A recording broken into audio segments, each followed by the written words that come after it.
अस्सलाम वालेकुम, मैं शाहिद हुसैन हूँ। दुआ ज़हरा केस के हवाले से आपको अपडेट करना है। जो खास तौर पर आज कमरा अदालत में सिंध हाई कोर्ट में दुआ ज़हरा की बाज़ाबी से मुताल्लिक़ केस की समाअत हुई। उसमें कमरा अदालत में क्या कुछ हुआ और दुआ ज़हरा की वापसी के जो इम्कानात हैं वो किस कदर रोशन हो गए कि वो कराची ज़रूर उसको मुंतकिल किया जाएगा हर तरह के हीले बहानों के बावजूद। वो तफ़सीलात आपके सामने रखनी है। मेहदी अली काज़मी के जो वकील के अलावा जो मुल्ज़िम ज़हीर के वकील अदालत में पेश हुए वो आपके सामने रखनी है। उन्होंने शब्बीर और ज़हीर ने ट्रायल कोर्ट में बाकायदा तौर पर सरेंडर कर लिया है। गिरफ्तारी से बचने के लिए, गिरफ्तारी के खौफ से जो बाकायदा तौर पर पहुंच चुके हैं। लेकिन सबसे बड़ी और अहम बात कि दोनों मुल्ज़मान ज़हीर और शब्बीर पुलिस के प्रोटोकॉल में, पुलिस की सिक्योरिटी में, पुलिस की इमाम पर जो वो अदालत पहुँचे।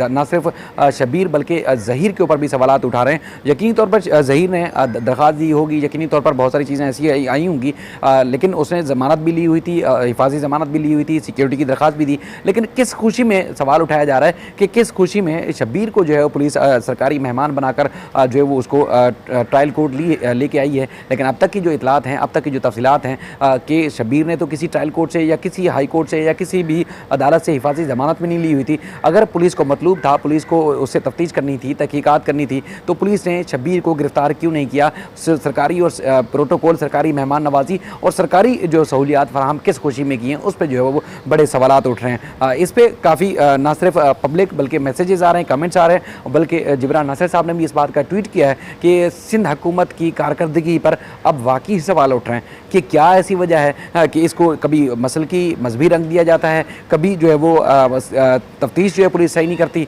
कभी जो है वो कहती है केस ख़त्म हो गया है, कभी यानी कि मुख्तलिफ़ किस्म के हीले बहाने बनाए जा रहे हैं। बिलाखिर ऐसी क्या वजह है कि पुलिस इस मामले को संजीदा नहीं ले रही, जिसमें लोगों के ना सिर्फ जज्बात बल्कि बच्ची का मुस्तकबिल इससे जुड़ा हुआ है। तो क्या वजह है कि पुलिस संजीदगी का मुजाहरा जो नहीं कर रही, बल्कि मुसलसल मुल्ज़मान को ऐसा देखने में आ रहा है, ऐसा तासुर मिल रहा है कि मुल्ज़मान को ज़्यादा तहफ़्फ़ुज़ दिया जा रहा है, उनको प्रोटेक्ट किया जा रहा है, उनसे तफ्तीश करने के बजाय, उनसे तहकीकात करने के बजाय, उनको गिरफ्त में लाने के बजाय, बच्ची को अगवा करने की वजूहात जानने के बजाय पुलिस उन मुल्ज़मान को तहफ़्फ़ुज़ क्यों दे रही है, उस पर जो है बेशुमार किस्म के सवालात उठ रहे हैं। सिंध हाई कोर्ट के 2 रुकनी बेंच ने, जस्टिस मोहम्मद इकबाल खड़ो की सरबराही में 2 रुकनी बेंच ने दलाइल सुने। समाअत जब हुई तो ज़हीर को पुलिस के मेहमान नवाजी में वो आया था। उसके बाद फिर उनके वकील भी पेश हुए। लेकिन जो जिब्रान नासिर साहब हैं उन्होंने दलाइल दिए। ये जो टिकर आपने सर्कुलेट हो रहे हैं मुख्तलिफ़ जगहों पर आपने देखे, वो मैंने ही टिकर बनाए जहाँ से समाअत हो रही थी। जो बात कर रहे थे, मैं कोशिश कर रहा था कि हाथ के हाथ में व्हाट्सएप करता रहूँ, उसको टिकर बना के TV पर हम चलाते रहे। उसके बाद फिर जिब्रान नासिर साहब ने जो दलाइल दिए उसमें ख़ास तौर पर जो चीज़ें सामने आई, उसमें दुआ ज़हरा का जो बयान है लाहौर के मजिस्ट्रेट को जो दिया गया था, वो बयान पढ़ के सुनाया। उसमें दुआ ज़हरा ने जो उसमें कुछ लिखा था वो अदालत को बताया गया, सिंध हाई कोर्ट को। इसके अलावा जो पुलिस की प्रोग्रेस रिपोर्ट थी उस हवाले से भी अदालत को आगाह किया गया। उसमें मुकम्मल तफसीलात जो है वो रखी गई कि पुलिस की प्रोग्रेस रिपोर्ट में मुल्ज़मान का क्या रोल है, मुल्ज़मान ने किस तरह अगवा किया, CDR और अगवा से मुतालिक सारी तफसीलात। अच्छा, जज साहब ने ना सिर्फ इस बात की रिमार्क्स दी है, जैसे मोहम्मद इकबाल खड़ो साहब ने, कि बच्ची अगवा यहाँ से हुई है, बल्कि उनका कहना था कि जुर्म यहाँ हुआ है, यहाँ पर FIR यहाँ पर है, केस यहाँ पेंडिंग है, तो फिर बच्ची को अगर शेल्टर होम में रखना भी है तो शेल्टर होम कराची का होगा, कराची के शेल्टर होम में ही उसको रखा जाएगा, लाहौर के शेल्टर होम में क्यों है? बहरहाल जो आमिर नियाज़ एडवोकेट साहब हैं वो उन्होंने इस बात की भरपूर मुखालफत की। उनका कहना था कि सिंध हाई कोर्ट का जो ऑर्डर है उसका वो ट्रायल कोर्ट के ऊपर असरअंदाज होगा, तो लिहाजा सिंध हाई कोर्ट ऐसा कोई हुक्मनामा जारी ना करे जो ट्रायल कोर्ट के ऊपर असरअंदाज हो। तो इस तरह जो है वो कोई हुक्मनामा जारी नहीं करना चाहिए। अदालत ने कहा हम सबको सुनेंगे और सारी जो फरीकैन हैं, जो पार्टीज़ हैं, उनके दलाइल होंगे, हम कानून के मुताबिक फैसला करेंगे। लेकिन उनका कहना था कि उन्होंने सवाल उठाए, हमें ये लग रहा है कि जो सिंध का जो यहाँ कराची में जो दारुल अमान या शेल्टर होम है, तो यहाँ पर ना सिर्फ सिक्योरिटी होगी, महफूज होंगे, बल्कि हर तरह की सहूलियात भी होंगी। और ख़ासतौर पर बच्ची के वालिदैन भी यहाँ हैं। जब बच्ची माइनर ये साबित हो चुकी है, बच्ची कम उम्र साबित हो चुकी है, तो उसके बाद फिर बच्ची को उसका जो स्टेटमेंट है उसकी मर्ज़ी के मुताबिक तो नहीं रखा जा सकता।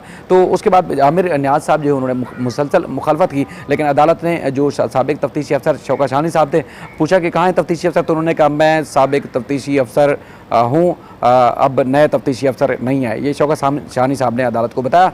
और उसके बाद फिर जो सरकारी वकील यानी कि सिंध हुकूमत के सरकारी वकील, प्रोसिक्यूटर जनरल के जो ऑफिस से सरकारी वकील, इसके अलावा ख़ास तौर पर वफाकी हुकूमत के जो सरकारी वकला हैं, इन्होंने बाकायदा तौर पर जो इस बात की हिमायत की कि ट्रायल यहाँ चलेगा, केस यहाँ पर है, मुकदमा यहाँ पर है, हर चीज़ यहाँ पर है, तो बच्ची को अगर मुंतकिल करना है तो फिर कराची ही मुंतकिल किया जाए। उन्होंने इस बात की हिमायत की। तो बहरहाल अदालत ने सबके दलाइल सुनने के बाद आज कहा कि दोपहर तक या किसी भी टाइम आज मुतवक्के तौर पर फैसला जो है वो जारी किया जाएगा कि दुआ ज़हरा को कराची मुंतकिल होना चाहिए या नहीं होना चाहिए। समाअत के दौरान जो आमिर नियाज साहब हैं, चूँकि हमने पहले आपको सामने रिपोर्ट किया था कि जब ये दुआ ज़हरा की बाज़ाबी के लिए पुलिस छापे मार रही थी और उसके बाद फिर पुलिस कोशिशें कर रही थी और मुल्ज़मान जो है वो भाग रहे थे, फ़रार हो रहे थे, छुप रहे थे, मफरूर थे, तो उस दौरान जो है सिंध हाई कोर्ट ने न सिर्फ मुल्ज़मान के शनाख्ती कार्ड बल्कि इनके बैंक अकाउंट्स भी जो है मुंजमद करने का हुक्म दिया था। तो आज आमिर नियाज साहब ने अदालत से इस्तदा की कि इनके बैंक अकाउंट्स, जिनमें 4 बैंक अकाउंट्स हैं ज़हीर के और उनके ख़ानदान के, तो उनको जो है वो डी फ्रीज़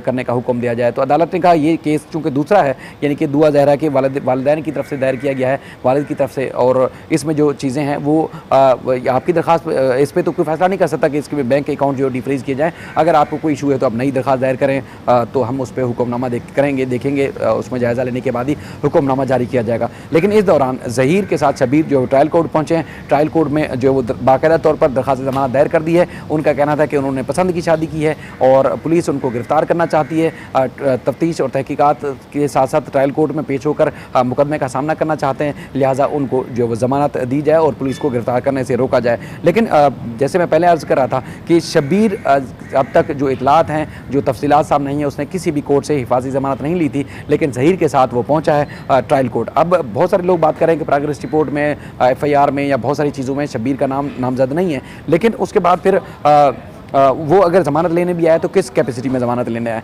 अगर पुलिस को मतलूब था तो पुलिस ने उसको गिरफ़्तार क्यों नहीं किया, उल्टा अपनी सिक्योरिटी में उसको जो है वो क्यों मुंतकिल किया? उसमें ना सिर्फ आवाम सवाल उठा रही है, पुलिस के SSP इन्वेस्टिगेशन, DIG से लेके IG और ख़ास तौर पर कराची की पुलिस के चीफ़ के, ये क्या हो रहा है? यानी कि एक हसास नौइयत का केस है, उस केस में लोगों के ना सिर्फ जज्बात बल्कि इसमें पुलिस की जो तफ्तीश है, पुलिस की तहकीकात है, उस पर जो पुलिस की कारकर्दगी है, उस पर भी सवालिया निशान उठाए जा रहे हैं कि ये बिलाखिर ऐसा क्या है कि पुलिस इनको तहफ़्फ़ुज़ दे रही है, पुलिस इनको गिरफ्तार करने के बजाय, तहकीकात करने के बजाय तहफ़्फ़ुज़ क्यों दे रही है? यानी कि पुलिस के आला अफसरान जो कि इंतहाई पढ़े लिखे और इंतहाई ज़िम्मेदार अफसरान हैं, तो उनसे इस किस्म की तवक्को नहीं की जा रही थी जिस तरह का जो है वो उन्होंने जो रवैया दिखाया है या जिस तरह का उन्होंने कारकर्दगी का मुज़ाहरा दिखाया है। अब जैसे आज भी जब पुलिस के सादा लिबास एहलकार थे और उसके बाद फिर यूनिफॉर्म में शौकत शानी साहब और पुलिस मोबाइल में ज़हीर को लाए, तो उस वक्त भी बहुत सारे लोग, जब वीडियो में ज़ाहिर है मैं तो क्लिप बना रहा था, लेकिन मैंने बहुत कम ऑब्जर्व किया, लेकिन लोगों ने सवाल उठाया कि शौकत शानी साहब क्या समझा रहे थे, क्या ऐसी बात कर रहे थे?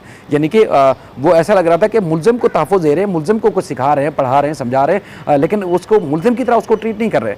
तो ये क्या वजह थी? उस पर बेशुमार लोग सवाल उठा रहे हैं। तो ये हमारी पुलिस के डिपार्टमेंट को देखें, हम तो कहते रहे हैं कि हतमी फ़ैसला अदालत ने करना है, किसी सहाफ़ी ने नहीं करना।